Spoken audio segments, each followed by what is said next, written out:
Hãy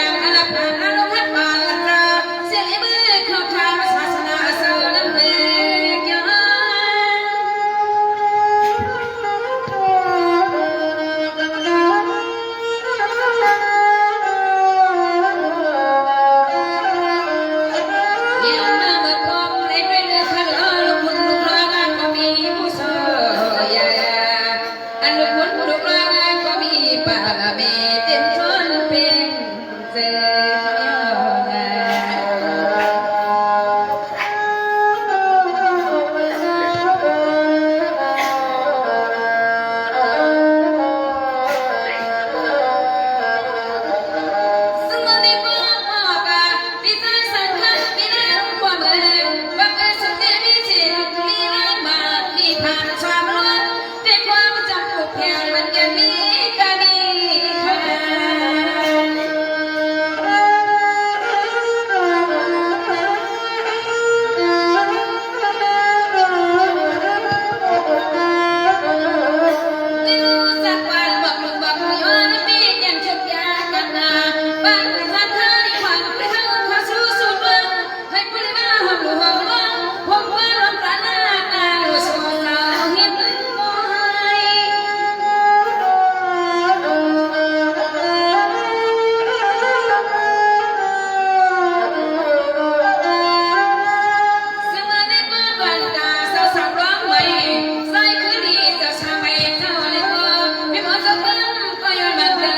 không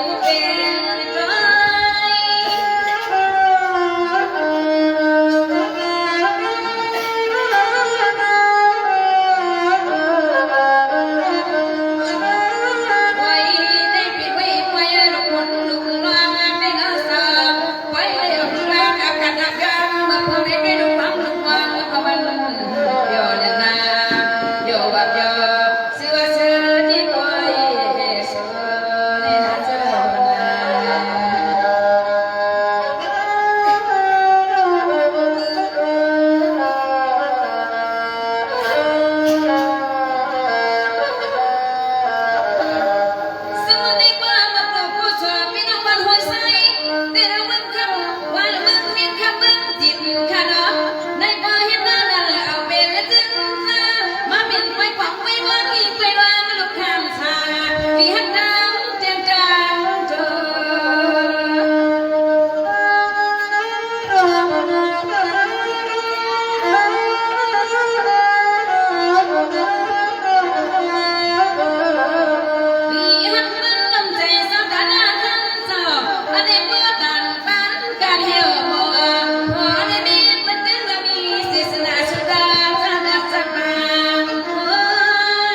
พี่น้องมาเมืองเขาหลายอ่านและปูตีขนาดอย่าให้ได้เป็นและป้ามีค่ะอย่าให้ได้เป็นมีพี่ขนาดพี่น้องกูหอบกูเห็นกูยิงให้กูได้มือก็สั่งสั่งกูกัดกันเส้นแคมสา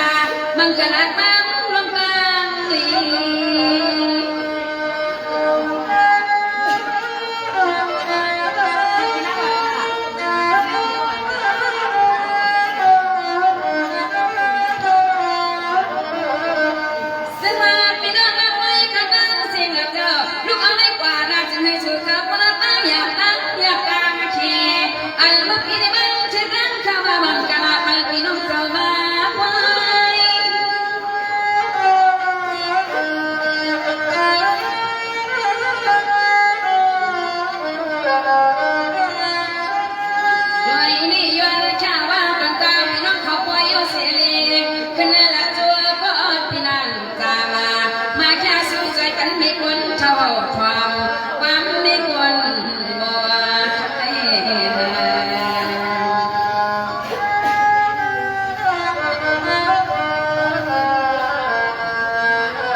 ไปพี่มาเขาคอยสั่งรองในมหดยาพี่นางจามาเขาสมาสยันเจอว่าทำไรทำไร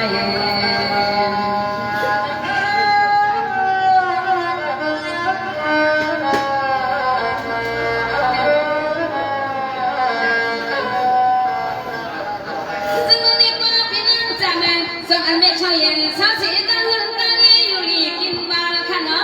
เฮ็ดนั่นปีปลาแล้วมันกาพี่น้ำเย็นเลยชื่อปลาแล้วมันให้นั่งขย้อนมันเป็นลาเป็นไม่กว่าชาวเฮาทำไม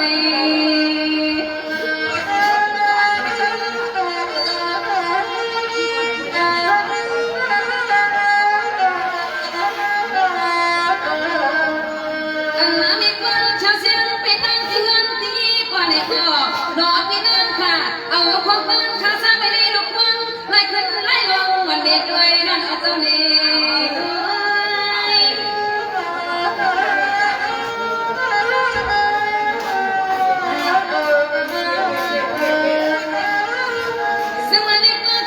ชาวเย็นเจ้าอยู่จึงแคมสาอยู่คะแนนนี่ก็บังกาป้ามันก็อดวนเดี๋ยววนจนพี่นั่นตามข้ามันก่อนขึ้นในขันนอก็ปืนอภันนาผากตาแก้มกันในวนชาวนอนไม่บอกสาวบังจงทำด้วยโดนิทาน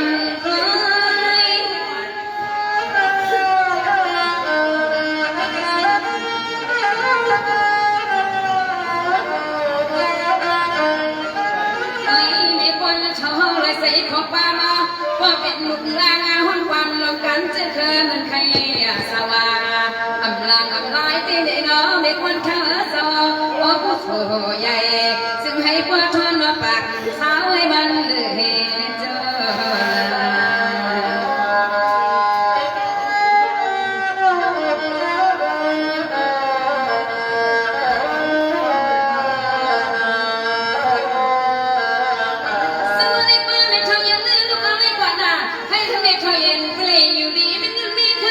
อยู่สิซ้ำสินซ้ หนึ่งกันก็มีพอดังดันลูกหลานคนที่ฮักเอ็ดนาเด้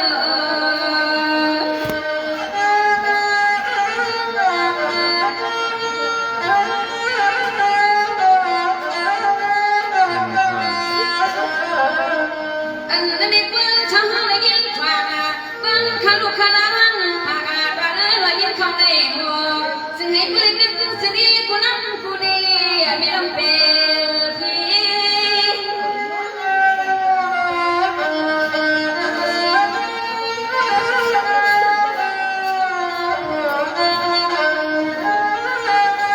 ซึ่งเมื่อเล็กว่าตอนกาไม่พ้นเช้าไม่เช้าเย็นจะเป็นเจ้าหน้าเช้าอยู่ที่ห้างที่วันนี้ก็มีหมดเจ้าบ้านก็ชื่อมาสีดำบังกะลาบ้านเราเจ็บลูกหลานก็จึงให้ผู้เล็กก็จึงเชียร์มาใส่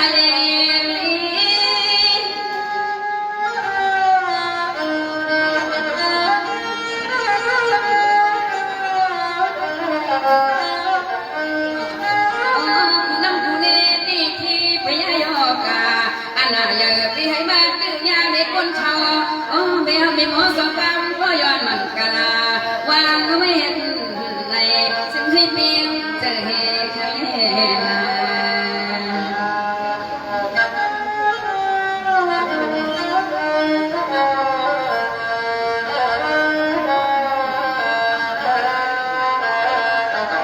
ซึ่งวันนี้ก็เป็นน้ำจำแล้วไม่ได้เตียนขึ้นผู้ลือคิดนะเหือจึงเปลี่ยนน้ำถึงน้ำมาสัมเป้าเมียเฉยเย็นเขามาป่วยขลักเขาขยวานทำเลย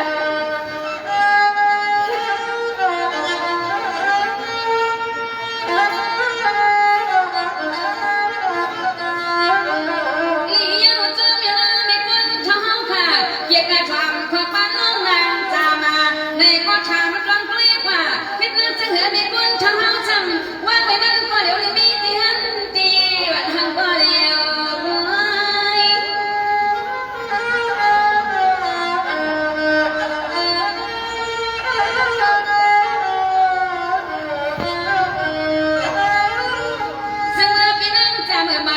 มีคนเฉยว่างราคาพิสันคาราอาจารย์มาไว้คำสั่งคำร้องในคันนี้อัมสัมปาในคนชาวมาเดี๋ยวมาบนกันนาด้วย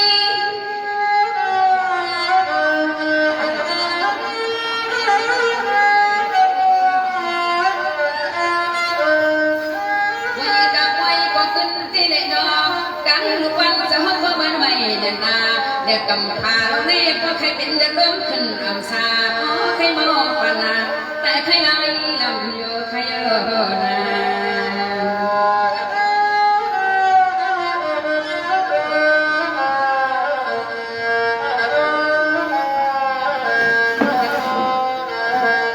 สมัยนี้ความฝันสั่งให้แม่เท่ายันอยู่ลีกินวันปีกว่าเอาวันขึ้นอยู่ลีไม่เงินให้จะปืนแต่เงาศาสนาอายุอาศักดิ์ให้พอซึ่งที่ยังกาข้าจะสามีบังกะลาตั้งแต่ยายาโลกันให้เงินพอ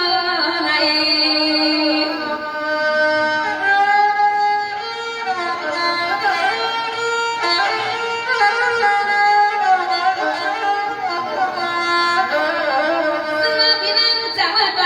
คนชาวทำวันอ๋อให้จะให้มาหันกินน้ำเตอตาอันวันไฟนะมีบ่อสามผู้ฟังอันตีว่าเรื่องเจ้าเดมา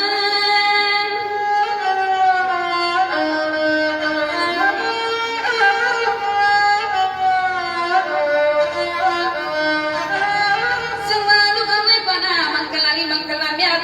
กำลังจัดปานมีคนชาวเย็นเจ้าเป็นเจ้าซึ่งให้เพื่อได้ชื่อบนเชื่อสว่างกันนาตาลุกกังลา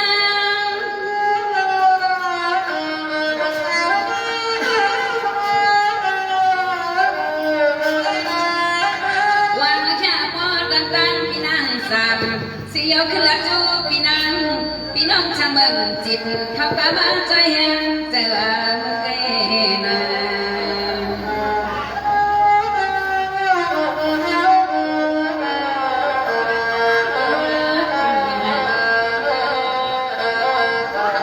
ซึ่งนี่ก็พี่น้องเบิ่งจิตพี่น้องเลือนไปไหมจำตัวขนาดยังควันจึงขึ้นเป็นเบิ่งจะรับจริงลำปาโนเขามีความหวังสั่งจูพี่นางเลย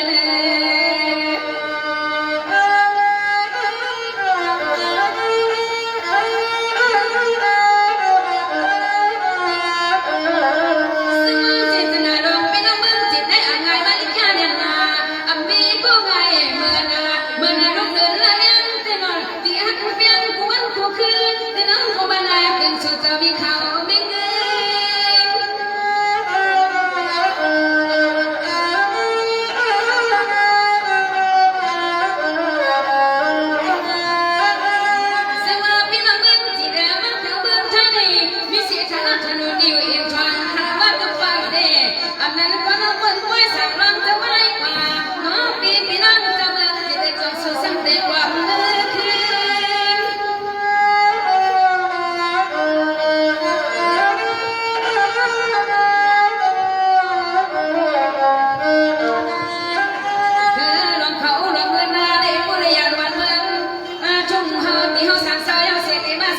เปิดเห็นงานจังในน้องมีเลือดฟังเปิดรอพระเยนามีเอายิ่งเชียงกับเห็นไงน้ำบอกน้องยิ่งเรียนสารที่เปิด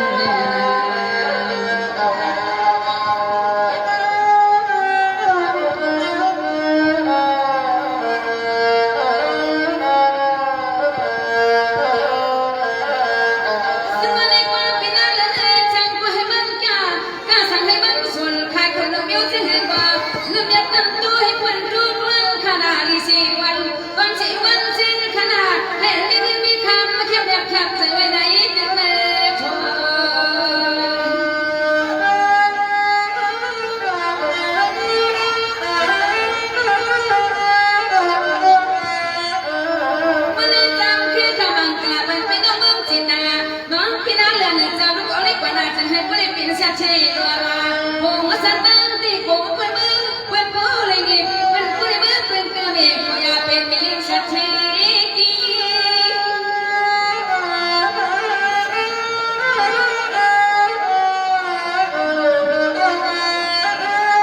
นี่ก็เขี้ยวเขี้ยวขี้แค่ศิษย์ก็อยากว่ามา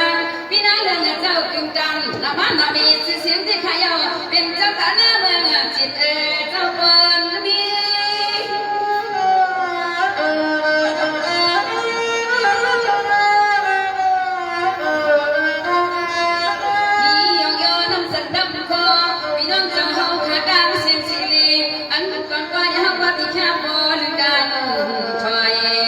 ไว้เสียความว่าเดี๋ยวน้ำพี่นาเรียนเจ้า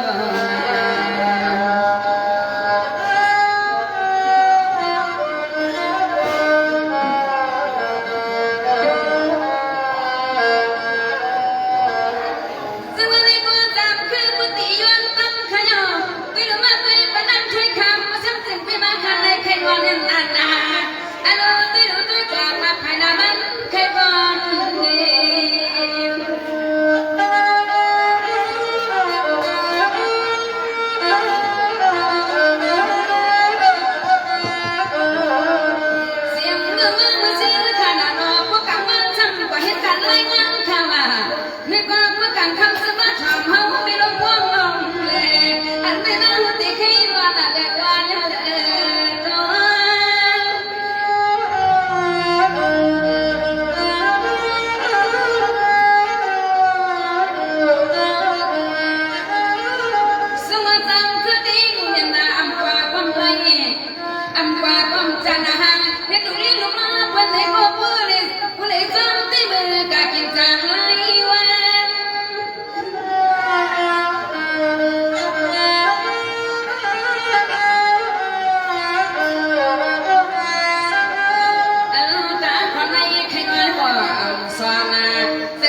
ความของน้องโชว์อาคำไม่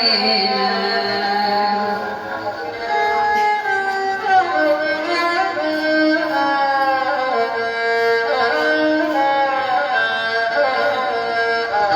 สวัสดีพ่อไม่ว่าช่วยคำมือคำในลูกคำมาคันเน่คดีช่างกันในจังตุยมาสีผู้เหลือหันคุยลูกคำก็มีที่ดังเล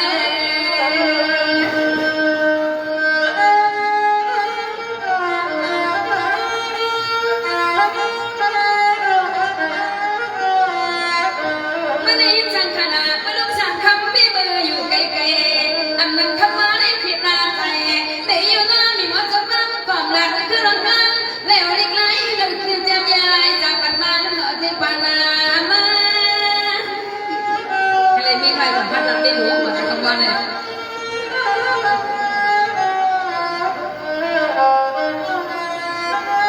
ซึ่งวันนี้ก็พิจารณาข้างมือน้อยไปละเดือนนี่นะสึกเป็นอยากจะว่ามันคึกหนักติดติดค่ะอันนี้ก็นะปีเฮาอยากจะปานะแจปา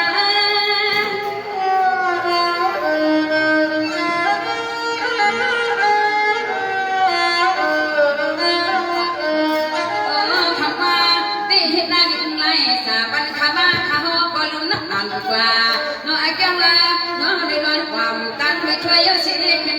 ขึ้นใครนอนความเมน้อยเมดองวาสนาลงปลุกสั่งคำลงเกียรชุ่มส่งอาจจะเพิ่นเมลา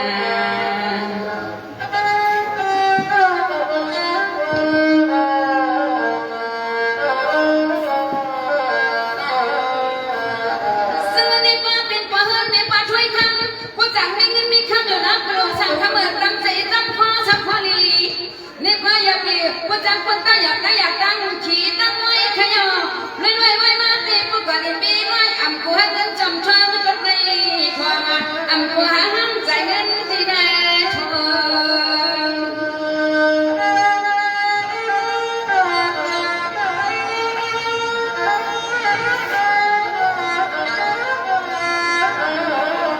ซึ่งในป่าเป็นปีคนใจคำจะร้องความลูกปีมามันอำคนตาอันลูกปีหลวงเงินใจที่ได้คนทองอันลูกมีได้คำพิธีสังหารใจลายเปลี่ยนเบิดน้ำมัน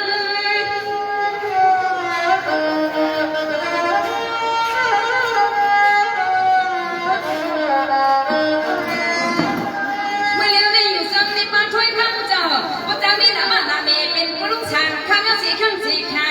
อันกูเดี๋ยวได้กว่านาพวกฟังสีน้อยว่านี้ติเปิลอันนี้น้องโกปิจิยน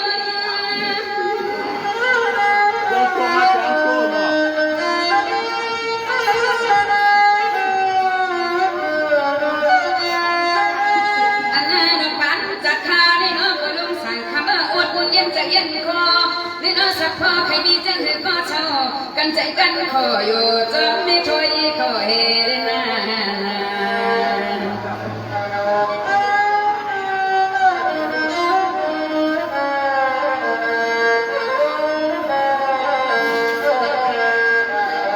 ซึ่งในกลางไปลงสังขารตั้งใจตั้งข้อมาจากกว่านั้นเห็นไว้นั้นน้ำอยากจากกว่าอยากนับเข้มขยันพวกยากกันนะจากในใบอยู่ห้องจำกันกันนั้นเดี๋ยวช่วยคำขนาดตั้งใจตั้งคงไม่กว่านาจัดไม่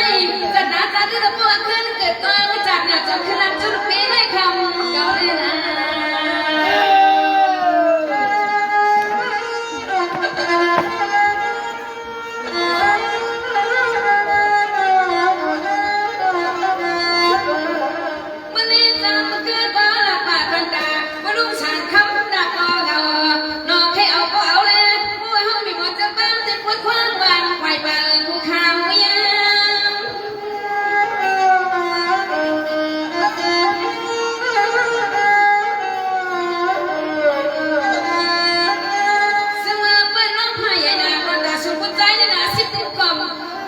ก่อนเสียงอักก้อนก่อนปอตีนังมหาติเพื่อนอะไรในปอหัวติกินตีนวนสุหาสุหา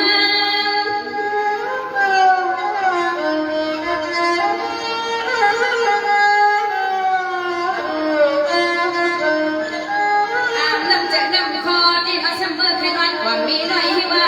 มาแค่สู้ซ้ำ60 บาทมันได้ป่วยที่มันก็ตายลายมันก็ควันคอไข่60 บาทตั้มตีมด้วยสมัครใครไรนิดด้วยได้มันอะไรนะ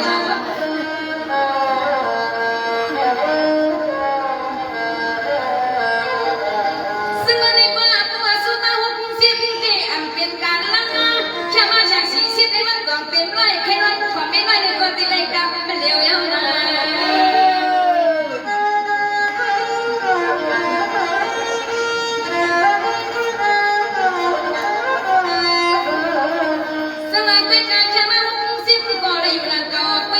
ปิจิเหี่ยวยามาเดี๋ยวได้ขึ้นแค่มาจาก40นั่นกว่าเลยให้มันเป็นการเป็นผิวคำ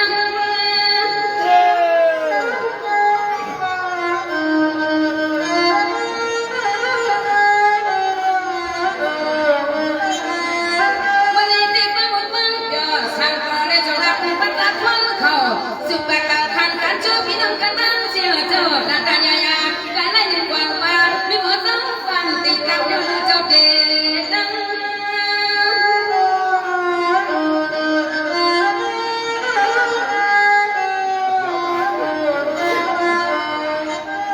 สู้วังใจสู้พี่น้องเขาไว้ว่าจะให้สู้เสมอผู้ใดมีของเล่นคำคัดดำสีบาลังน้ำกันเป็นผู้คำผู้ขนาให้สู้ จะก็เลยเป็นเจ้าตาหน้าไว้มาเจ้าตาหน้าสั่งมาคำสั่งคำร้องเล่ปอนานามีหมดเจ้าความสู้สู้รังปันนอทำไม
อย่าไปให้มันกัดกันเขียนแค่ว่าจุ่มลำพัน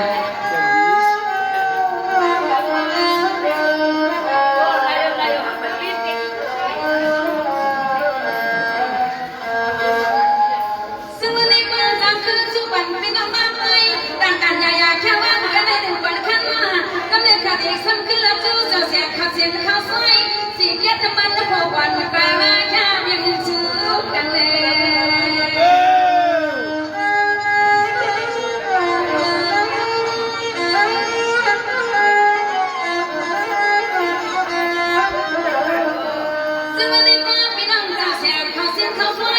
สิเก็บน้ำมันขวดจะดูสิฉันอาจจะให้เพียงใจ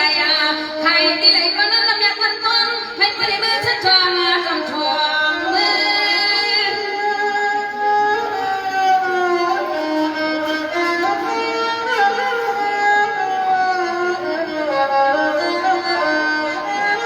สมัยคำว่าก่อเจ้านั่นสิเก็บรันเก่าเมื่อไรก่อเจ้านั่นใครสิเก็บรันเก่าใครย่อในก่อสิสนาแก่ใหญ่บ้านละหางเมียกาเมียนโตมันจะละมาใจแหมอย่างอีน้ำจางคือ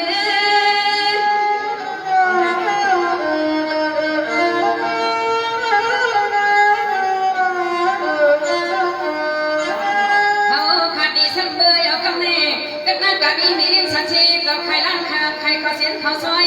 จะว่าใจยังใจแหงในเสียงความก็จมเนี่ยนามันกะลาปันให้ไปมีส่วนมีรักมีมาในข้างหน้า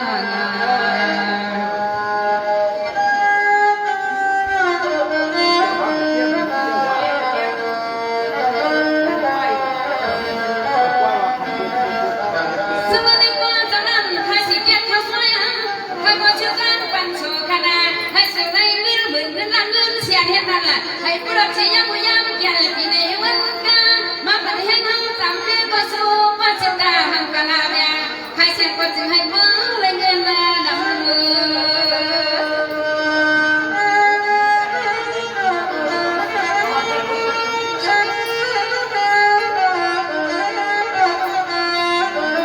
สมัครมาเด็กรับเปิดสิทธิ์การเจ้าผ่านคนเงินคนละคำทุกอย่างอาชายังใส่น้ำหนักดอกบังเขาเจ้าเสียในดอกวัดตั้งสิโกคำว่าเด็กก็ได้เงินนำในย้อนนะมีบ่เจ้าบังทำตัวเจ้าทานด้วย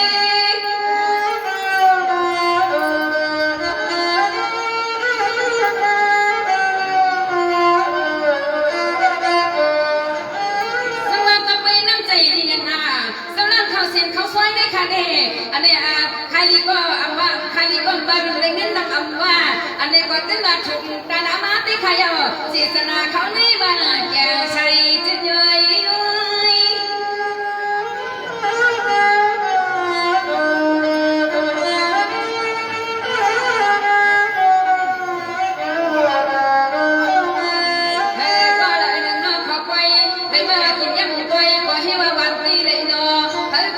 กันมาในหอกว่าเมื่อซื้อกินข้าวเส้นข้าวซอยเขามีโมเสฟังพอจมนาอันช้างมากมันเบาขนาด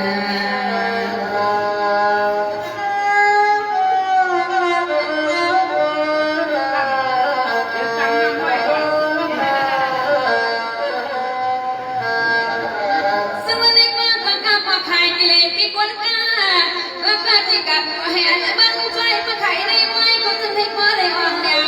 อนุสิสำนาสถาปันน้อยพระเดชเต็มจนจะมุนจงลงเข้าลงเงินสุนาโน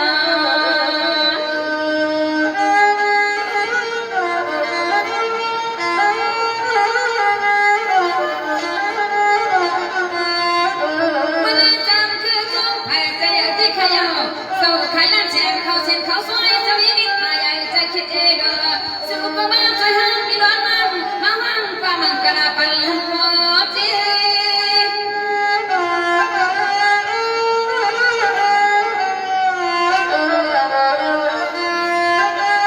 สวัสดีเพื่อนสมัยเมื่อลูกเมื่อนำไปอยากเดินมาตอนการเจ้าเสียงใครเขาเสียงเขาสวยพี่บัวเสือฟังก็ยันมันกระจึงให้เพื่อนเรียกกันพายาคี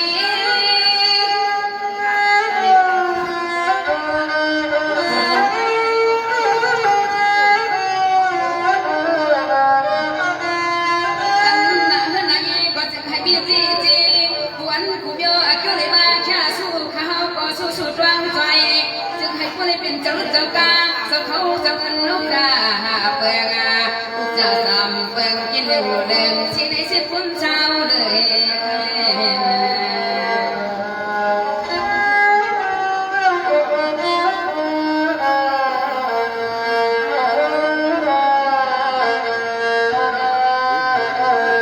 สมองในกว่าตอนตาปูตาจนตัวนี้ติดขัดอีกบางชาขนาดกำลังไปถ่อมของกันไปนั่งขัดอีกไม่แก่จนตาขัดติยนชายาทาลังเจ้าตาหน้ามันความโบใน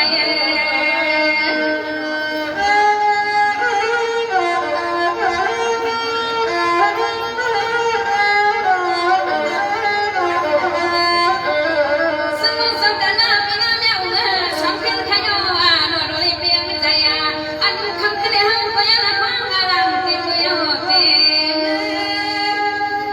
ความรู้สึกนี้ก็เลย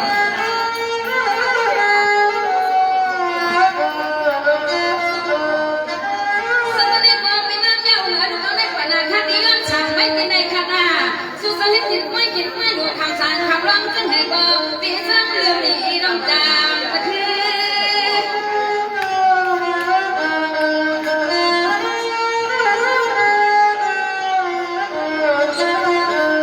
ส่วนพระเจ้าจะเคยอยากที่กาสวยโยมีดังร้องเพลโบโอ้เห็นหน้าแข็งไว้ทักกันหน้าตั้งโดยอยู่เลยก็น้อสิพุ่งพงห้องโดยกันนาสิทวางห้องโดยขากันทำมักกะมักคันเลยนะเอาการนำนึกขึ้นวกพันที่หัน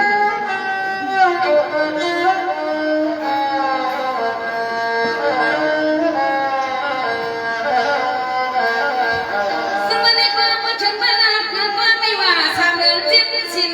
พี่น้องว่าเขาเห็นยินไปอยู่ไปตั้งอาการงานจะเห็นพออารมณ์สิสันได้จะให้พอเลยเปียวยาอันนี้ในก็ทำต้องไปพอลุงจะรีขาเรานอกก็ให้เมื่อเขามีคนบอก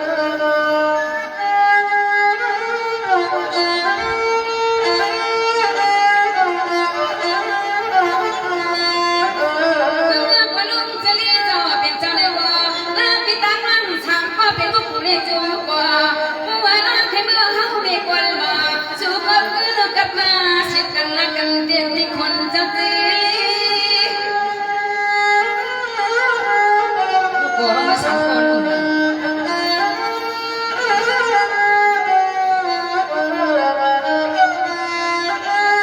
ซึ่งวันนี้ก็เข้มยากที่ขาดศาสนาลงก็ลุงจะรีบกำไรนักเก่าวาสนาความไงเขาก็บอกว่าปังเหมือนที่มีหัวทั้งตั้งชาวก็บอกว่าพอจะเฉลี่ยความตี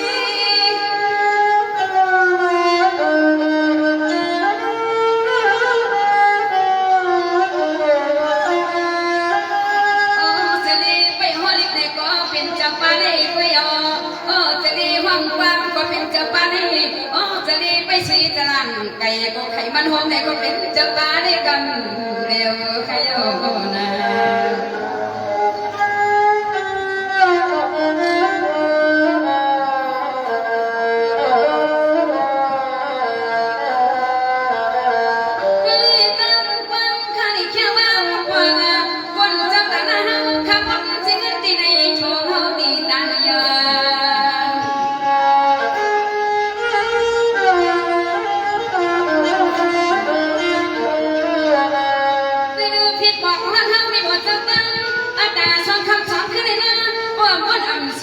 คิดว่ากูอะไร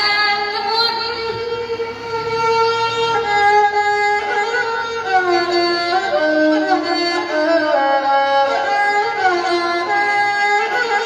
นึกกูมีหมดเจ้าตั้งคอยย้อนเสียงย้อนอดย้อนเลยกดข้าวันของมาเสียวันมาพอมีที่ไหนก็ดังจึงไปว่าไว้นาจงไปขึ้นห้องนาย้อนเสด็จขันว่าพี่น้องเจ้าเสียงลั่นใครเขาเสียงเขาใช้กำลังให้เก่าใครว่าใครเลยนั่นนั่นตลอดใครมีสุดที่ไร